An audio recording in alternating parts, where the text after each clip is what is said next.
평소에 화가 날 때 많으시죠? 혹시 화가 치밀어 오를 때마다 후회할 말을 내뱉고 마신 적 있으신가요?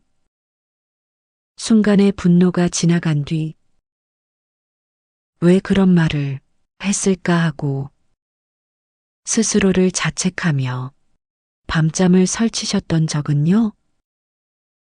부처님께서는 말씀하셨습니다. 분노는 불씨와 같아서 입 밖으로 나오는 순간 불길이 되고 침묵은 그 불씨를 다스릴 물이 된다고 하셨지요. 그날도 부처님은 제자들과 함께 숲길을 걷고 계셨습니다. 햇살은 고요하게 나뭇잎 사이로 스며들고 멀리서 바람에 흔들리는 소리가 마음을 가라앉히고 있었습니다. 한 제자가 조심스럽게 입을 열었습니다. 부처님, 저는 화가 날 때마다 꼭 말을 뱉고야 맙니다. 그 말을 하고 나면 후회가 몰려오지만 그 순간엔 꼭 말로 이겨야 한다는 생각이 들곤 합니다. 어떻게 하면 그 말을 멈출 수 있습니까? 부처님께서는 발걸음을 멈추고 제자의 눈을 바라보며 조용히 말씀하셨습니다. 말은 칼보다 빠르다. 칼은 한번 휘두르면 피를 흘리게 하지만 말은 그 사람의 마음을 오랫동안 아프게 한다. 화가 날 때 침묵은 내 마음을 지키는 방패가 된다. 제자는 그 말씀을 곱씹으며 다시 여쭈었습니다.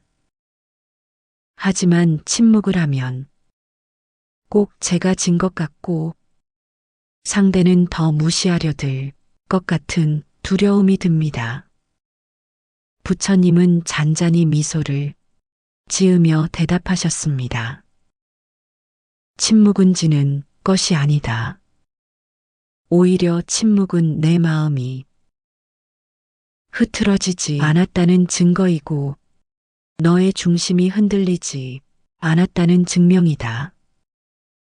제자는 조용히 고개를 끄덕이며 마음을 가다듬었습니다. 그러자 부처님께서 다시 입을 여셨습니다.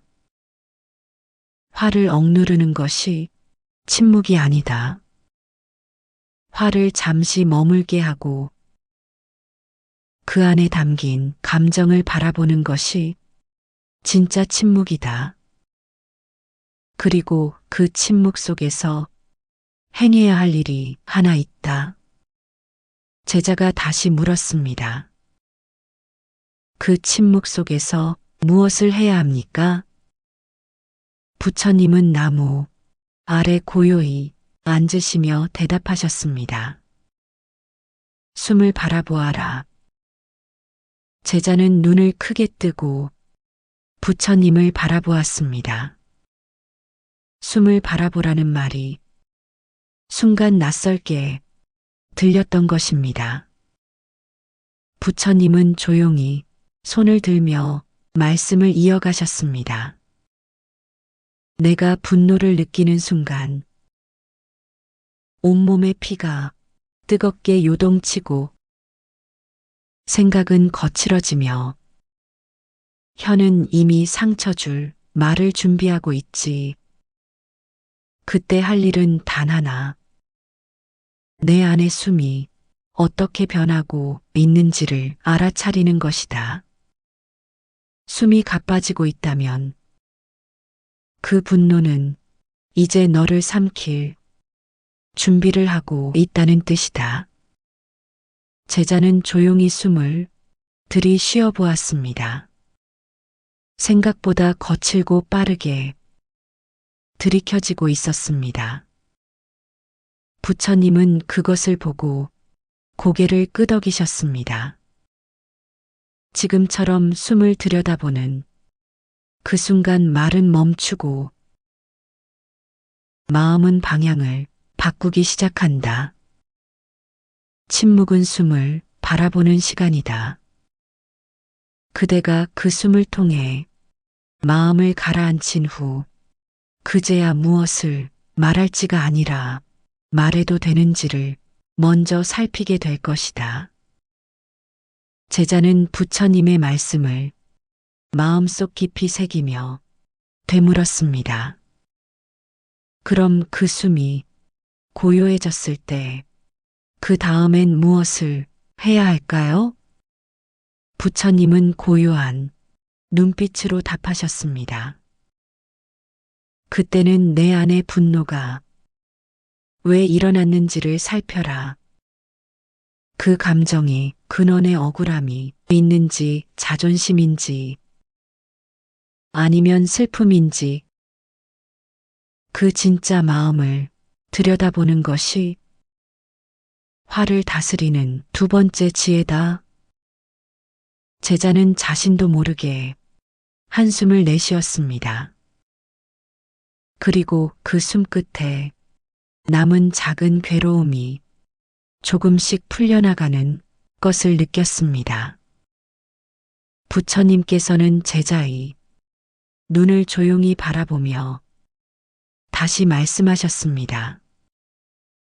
너는 지금 화를 다스리는 법을 배우고 있다. 하지만 진정한 지혜는 화를 멈추는 데 있지 않고 그 화 속에 숨은 내 마음이 진실을 알아차리는 데 있다. 제자는 그 말씀에 다시금 고개를 끄덕였습니다. 그러자 부처님은 나뭇잎 하나를 손에 들어 보이며 조용히 말씀하셨습니다. 이 나뭇잎은 누군가의 발에 밟히면 찢어진다. 하지만 그 찢어진 자리는 시간이 지나면 말라가며 흙으로 돌아간다. 사람의 마음도 그렇다. 상처는 남는다. 그러나 그 상처를 오래 붙잡고 있으면 마음도 바스러져 흙처럼 무너지고 만다. 제자는 조심스럽게 여쭈었습니다. 스승님, 그렇다면 저는 누군가가 저를 다치게 했을 때 그저 참아야만 합니까? 분노를 내지 않으면 그 사람은 제 마음을 몰라줄 것입니다. 부처님은 조용히 고개를 저으며 말씀하셨습니다. 화를 낸다고 해서 상대가 너의 진심을 알아주는 것은 아니다. 오히려 내가 분노를 내뱉는 순간 상대는 너의 상처보다 자신의 불편함만을 느끼게 된다. 그리고 부처님은 천천히 고개를 들며 말씀을 이어가셨습니다. 너의 진심을 전하고 싶다면 침묵 뒤에 말해야 한다. 화를 사귀고 난 뒤 조용히 이렇게 말할 수 있어야 한다. 나는 내 말이 서운했고 그 말이 내 마음을 아프게 했다. 이 말은 감정이 아니라 진심이다. 진심은 분노보다 더 멀리가 닿고 오래 남는다. 제자는 조용히 숨을 들이쉬었습니다. 그동안 자신이 내뱉었던 수많은 날카로운 말들이 떠올랐습니다.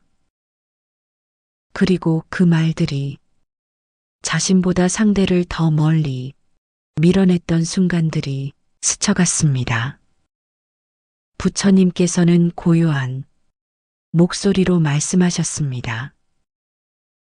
화가 났을 땐 절대 말하지 마라. 말은 감정에 실리면 칼이 되고 침묵에 실리면 지혜가 된다. 지혜는 언제나 인연을 살리고 분노는 그 인연을 끊는다. 제자는 깊은 숨을 내쉬며 부처님의 말씀을 가슴에 새겼습니다. 그리고 마음속 깊이 다짐하듯 생각했습니다. 앞으로는 화가 났을 때 먼저 숨을 보고 다음엔 내 마음을 보고 마지막으로 말이 아닌 진심으로 인연을 지켜가야겠다고 부처님께서는 잠시 침묵하시고 숨 너머로 부는 바람 소리를 들으며 다시 말씀을 이으셨습니다. 화를 다스리는 자는 마음을 다스리는 자이고 마음을 다스리는 자는 결국 세상을 다스릴 수 있다. 하지만 그것은 하루아침에 이루어지는 일이 아니니 화가 치밀어 오를 때마다 스스로에게 묻는 연습을 해야 한다. 제자는 조용히 부처님의 얼굴을 바라보았습니다. 그 침착하고 고요한 표정 속에 수많은 인연과 감정을 견뎌온 자의 깊은 자비가 담겨 있었습니다. 부처님께서는 다시 말씀하셨습니다. 화를 내는 사람은 스스로 옳다고 믿는다.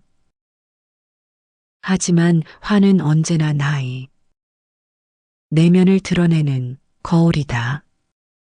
상대의 말과 행동보다 그 말에 휘둘리는 내 마음을 먼저 바라보아야 한다. 그리고 손에 작은 돌멩이 하나를 들어 보이셨습니다. 이 돌을 연못에 던지면 파문이 번진다. 그런데 돌을 던진 이는 곧 그 자리를 떠난다. 남는 것은 물결뿐이다. 화도 그렇다.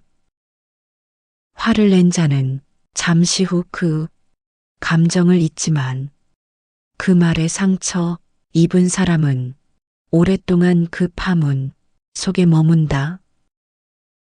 제자는 그 말을 듣고 조용히 고개를 숙였습니다. 그리고 조심스럽게 여쭈었습니다. 스승님, 그럼 저는 화를 내는 대신 무엇을 해야 합니까? 무시당한 기분, 억울함, 서운함, 그것들은 어떻게 해야 합니까? 부처님은 부드러운 목소리로 대답하셨습니다. 그 감정들을 억누르지 마라. 다만 그 감정에 휘둘리지도 마라. 화를 내기 전에 한 걸음 물러서서 그대의 마음을 적어보아라. 왜 아팠는지, 무엇이 서운했는지, 그렇게 스스로를 이해하는 순간 상대에게도 상처 주지 않는 말이 흘러나오게 될 것이다. 제자는 깊은 숨을 들이쉬었습니다. 부처님의 말씀은 어느새 자신의 마음 한가운데 잔잔한 파문처럼 번지고 있었습니다. 그리고 부처님은 이렇게 말씀하셨습니다. 감정은 파도다 크고 거세게 일어날 수 있다. 하지만 바다의 중심은 늘 고요하다. 그대의 말도 그러해야 한다. 표면은 흔들려도 그 중심은 고요하게 지켜야 한다. 숲에는 다시 고요가 찾아왔고 제자는 천천히 눈을 감은 채 부처님의 가르침을 마음 깊이 새기고 있었습니다. 제자는 조용히 눈을 뜨고 부처님을 바라보며 다시 여쭈었습니다. 스승님, 저는 화를 참기 위해 깊게 숨을 쉬고 마음을 돌려보려 노력합니다. 하지만 때로는 억울한 마음이 사라지지 않습니다. 속이 끓어오르고 억울함이 쌓이다 보면 결국엔 터지고 말게 됩니다. 이런 감정도 침묵으로 다스릴 수 있는 걸까요? 부처님께서는 고요한 미소를 지으며 말씀하셨습니다. 침묵은 감정을 억누르는 도구가 아니다. 침묵은 마음을 바라보는 거울이다. 억울함이 솟구치면 그것을 누르려 하지 말고 그 마음을 하나하나 들여다보아야 한다. 왜 억울한가? 그 기대는 어디서 비롯되었는가? 스스로에게 되묻는 순간 그 감정은 천천히 형태를 드러내고 흐르기 시작한다. 그리고 부처님은 곁에 있던 연못을 가리키며 말씀하셨습니다. 물을 억지로 다스리려 하면 흐려지기 마련이다. 하지만 물이 저절로 고요해질 때는 그 안에 비친 하늘까지도 또렷해진다. 마음도 그러하다. 억지로 누르려 하면 더욱 혼탁해지고 그저 바라볼 수 있을 때 맑아지기 시작한다. 제자는 조용히 고개를 끄덕였습니다. 그리고 잠시 뒤 이렇게 말했습니다. 스승님, 저는 그동안 침묵을 오해하고 있었던 것 같습니다. 참는 것이라 여겼고, 그래서 고통이 더 깊어졌습니다. 이제야 비로소 그 침묵이 내 마음을 알아보는 시간이었음을 알겠습니다. 부처님은 고요히 제자를 바라보며 말씀하셨습니다.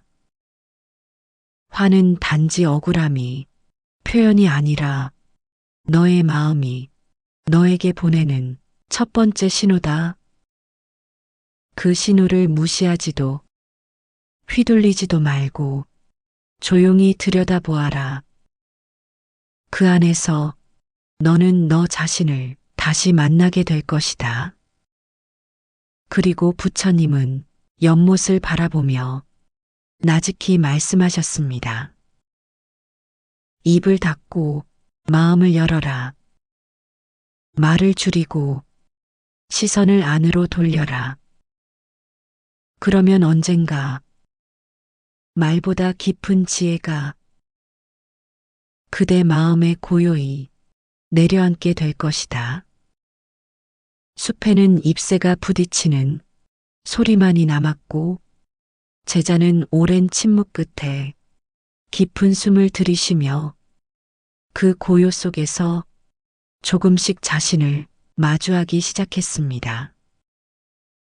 제자는 연못가에 조용히 앉아있던 부처님 곁으로 다가가 다시 여쭈었습니다. 스승님, 만약 누군가가 끊임없이 나를 자극하고 내 감정을 시험하듯 행동한다면 그때도 침묵으로 마음을 다스려야 하는 걸까요? 저는 그럴수록 더욱 분노가 쌓이고 결국엔 그 사람과의 인연 자체가 괴롭게 느껴집니다. 부처님께서는 제자의 물음을 듣고 잠시 눈을 감으셨습니다. 그리고 바람에 흔들리는 나뭇가지 하나를 가만히 바라보며 말씀하셨습니다. 사람이 내 안에 고요를 흔드는 것은 그 사람이 소리를 낸 것이 아니라 그 소리에 반응하는 너의 마음 때문이다. 누군가의 말과 행동이 계속해서 너를 괴롭게 한다면 그 인연 속에 기대가 자리하고 있는지 돌아보아라. 저 사람은 이렇게 해야 한다. 나를 이렇게 대해주어야 한다는 기대가 클수록 실망은 깊고 분노는 쉽게 찾아온다. 그리고 부처님은 바람결에 스쳐간 나뭇잎 하나를 손에 올려놓고 이어 말씀하셨습니다. 인연이란 바람과 같다. 잡으려 하면 사라지고 흘러가게 두면 다시 돌아오기도 한다. 그대가 스스로를 지키고 싶다면 먼저 그 인연 속에서 어떤 바람을 기대하고 있었는지 살펴보아라. 기대가 사라지면 분노도 사라지고 분노가 사라지면 비로소 침묵은 지혜가 된다. 제자는 조용히 고개를 끄덕였습니다. 그리고 나직히 말했습니다. 스승님, 저는 침묵이 약한 자의 도피라 여겼습니다. 하지만 이제 보니 침묵은 가장 강한 자의 선택이었음을 알겠습니다. 부처님께서는 고요한 시선으로 제자를 바라보며 이렇게 덧붙이셨습니다. 침묵은 도망이 아니다.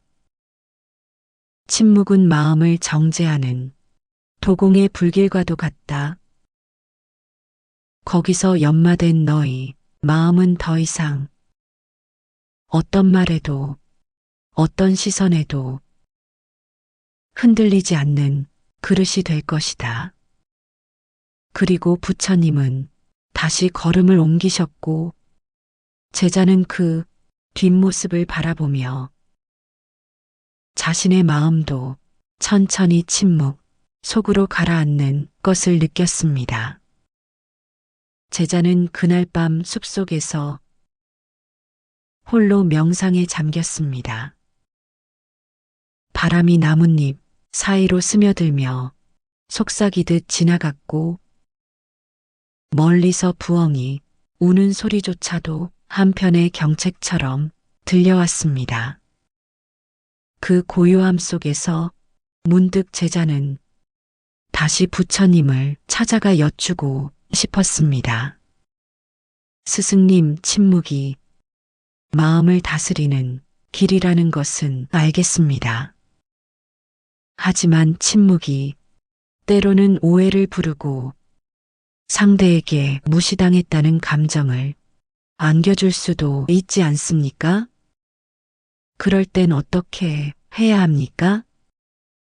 다음 날 부처님께서는 연등을 정리하던 손을 멈추고 제자의 물음을 담담하게 들으셨습니다. 그리고 조용히 말씀하셨습니다. 그대는 아직 침묵을 무반응이라 여기는구나. 하지만 진정한 침묵은 말이 없다는 뜻이 아니다. 침묵은 말보다 깊은 마음의 응답이다. 때로는 한마디 말보다 눈빛 하나, 고개 숙임 하나 또는 자리를 지켜주는 그 자체가 더 큰 언어가 되기도 한다. 부처님은 이어 오래전 한 장인의 이야기를 들려주셨습니다. 옛날 한 장인은 나무를 깎아 연등을 만들었지. 하지만 손님은 매번 빛이 너무 약하다. 형태가 마음에 들지 않는다며 불평을 늘어놓았단다. 장인은 묵묵히 고개를 숙인 채 아무 말도 하지 않았다. 그 침묵이 며칠째 이어지자 손님은 점차 스스로의 말이 지나쳤음을 깨닫고 장인에게 다시 찾아와 조심스레 사과를 했다. 장인의 침묵은 단지 말을 아낀 것이 아니라 상대의 마음을 비추게 하는 거울이 되었던 것이다. 제자는 천천히 고개를 끄덕이며 말했습니다. 스승님, 저는 지금껏 침묵을 피하는 방법으로만 여겼습니다. 하지만 이제는 그것이 사람과 사람 사이의 마음을 지켜주는 가장 깊은 말이라는 것을 알겠습니다. 부처님께서는 미소를 머금은 채 고요히 답하셨습니다. 침묵은 너를 지키는 울타리이자 상대를 돌아보게 하는 거울이다. 그대가 진정 침묵을 품을 수 있다면 그 어떤 말보다 깊은 이해가 인연 속에서 싹 틀 것이다.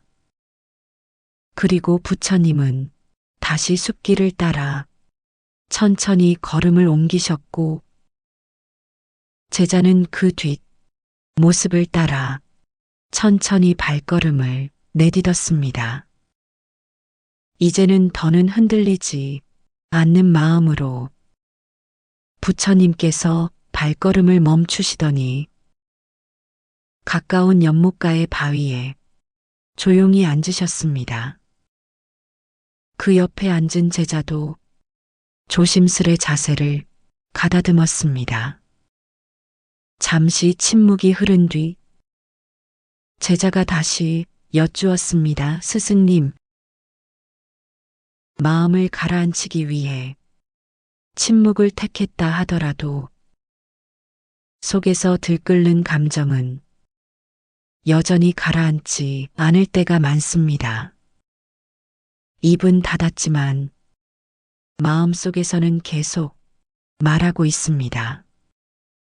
그럴 때는 어떻게 해야 합니까?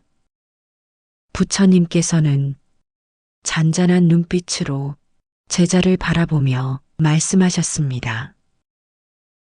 입을 닫는 것은 첫걸음일 뿐이다. 그러나 진정한 평온은 말하지 않는 것이 아니라 말하고 싶던 그 마음마저 놓아주는 때서 비롯된다. 마치 물 위에 돌을 던졌을 때 파문이 퍼지고 나서야 다시 고요해지듯 너의 마음도 감정을 흘려보낼 시간과 여백이 필요하다.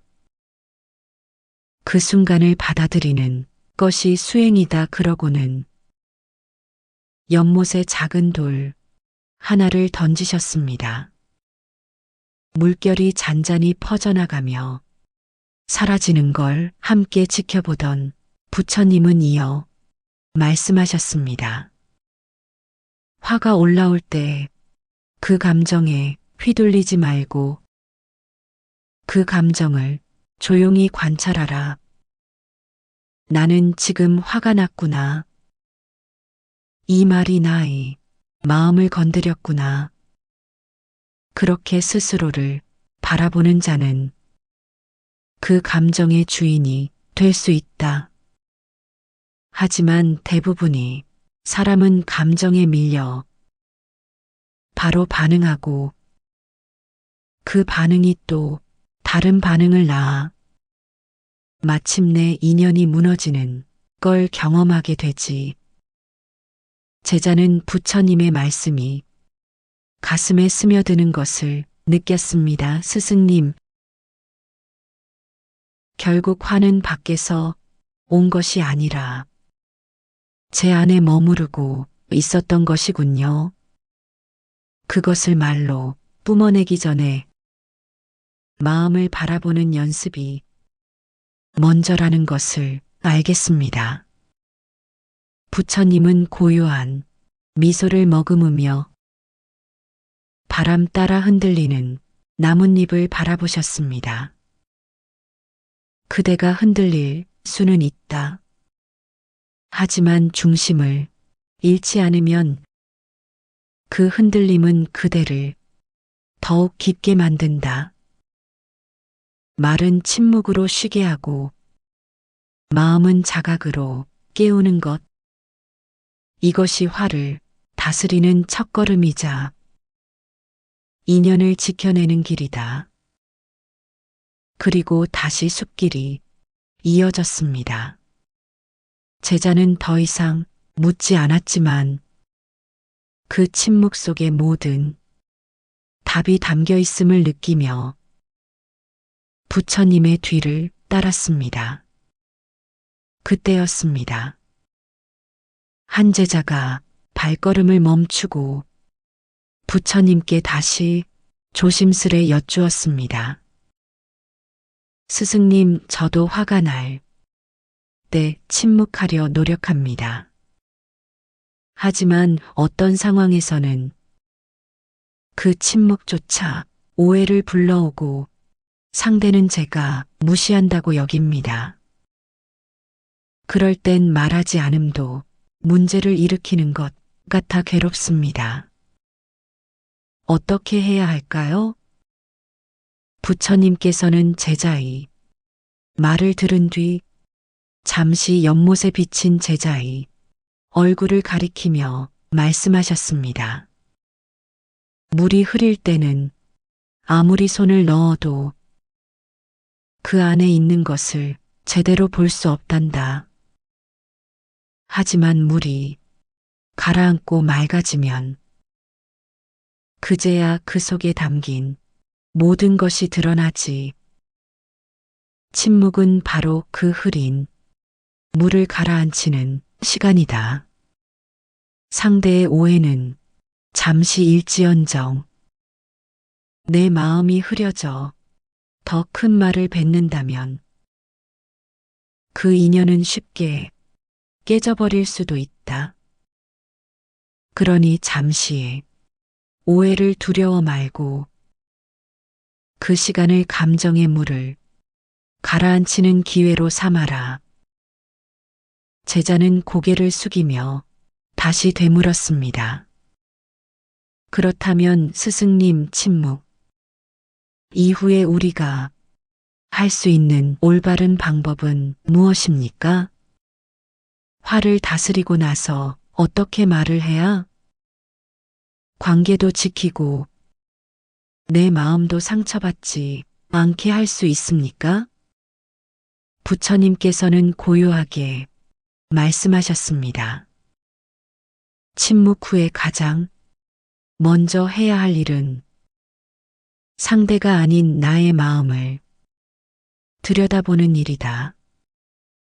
그 화가 어디서 비롯되었는지, 그 말이 왜 나를 아프게 했는지, 그 감정이 진짜 지금의 일 때문인지, 아니면 오래된 상처 때문인지를 살펴야 한다.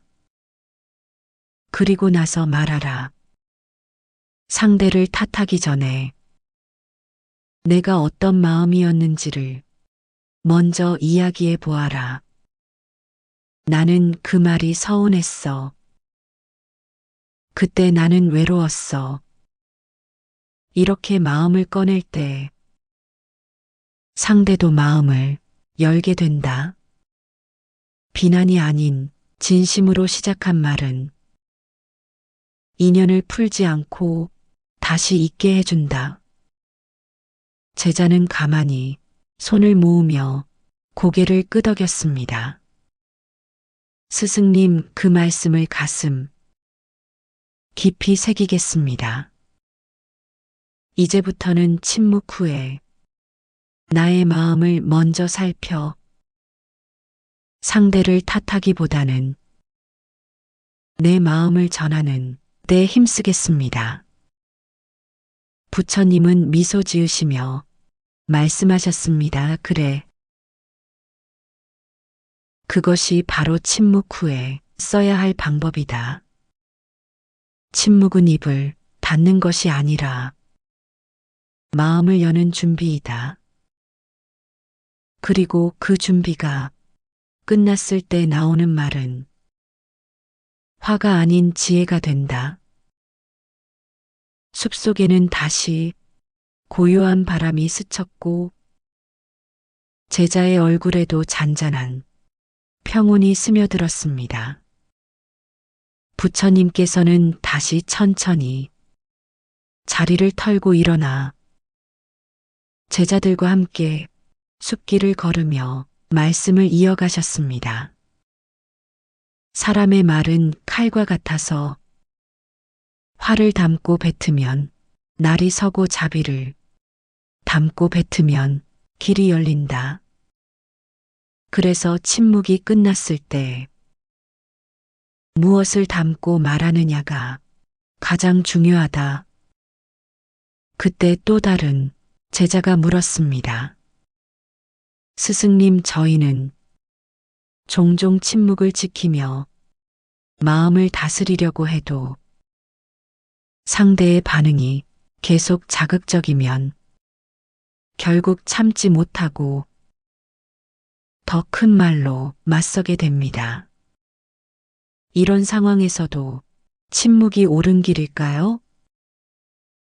부처님은 걸음을 멈추시고 발 아래 놓인 작은 돌 하나를 들어 보이시며 말씀하셨습니다. 누군가가 너에게 돌을 던진다면 그 돌을 다시 던지는 것이 맞겠느냐? 아니면 그 돌을 내려놓고 길을 걷는 것이 맞겠느냐? 그대가 돌을 던지면 그 인연은 상처로 끝나고 그대가 돌을 내려놓으면 그 인연은 이해로 이어질 수 있다. 침묵은 비겁함이 아니라 자신을 무너지지 않게 지키는 힘이란다. 너를 흔드는 말과 행동에 휘둘리지 않고 스스로를 붙잡을 수 있는 사람이 진정한 강자이다. 제자들은 조용히 고개를 숙였고 그중 한 제자가 다시 조심스럽게 여쭈었습니다. 스승님, 그러면 침묵과 말의 균형은 어떻게 잡아야 합니까? 계속 참기만 하면 마음이 병들고 계속 말하면 관계가 병드는 것 같습니다. 부처님은 미소를 머금으며 말씀하셨습니다. 침묵은 마음을 정화하는 시간, 말은 인연을 잇는 달이다. 그러니 침묵으로 마음을 먼저 씻고 그 다음에 다리를 놓아야 한다. 침묵 후에 나오는 말은 곧 그대가 어떤 사람인지를 보여주는 거울이 되기도 한다. 그러니 화가 났을 때는 멈추고 침묵하며 흐린 마음을 가라앉히고 맑아진 마음으로 다시 온전한 말 한마디를 건네보아라. 숲속의 햇살이 입 사이로 스며들며 제자들의 눈빛에 맑은 빛을 더했습니다. 이날의 가르침은 그들의 마음속에 오래도록 남아 많은 인연들을 지키는 지혜가 되었습니다. 챗GPT의 말, 여러분은 어떠신가요? 혹시 감정이 치솟을 때마다 후회할 말을 내뱉은 적은 없으신가요? 혹은 끝까지 참고 있었지만 그 침묵이 오히려 더 큰 상처가 되었던 순간은요.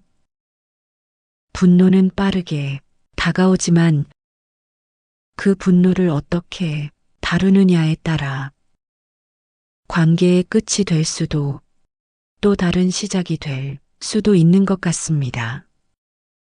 여러분은 화가 날 때 어떤 방식으로 마음을 다스리고 계신가요? 오늘 부처님의 말씀처럼 멈추는 용기와 말의 무게를 다시금 생각해 보게 됩니다. 말이 칼이 아닌 다리가 되는 그날까지 우리 모두 한 번 더 침묵하고 한 번 더 생각하는 지혜를 길러가기를 바랍니다. 오늘 하루도 복된 하루 되세요. 감사합니다.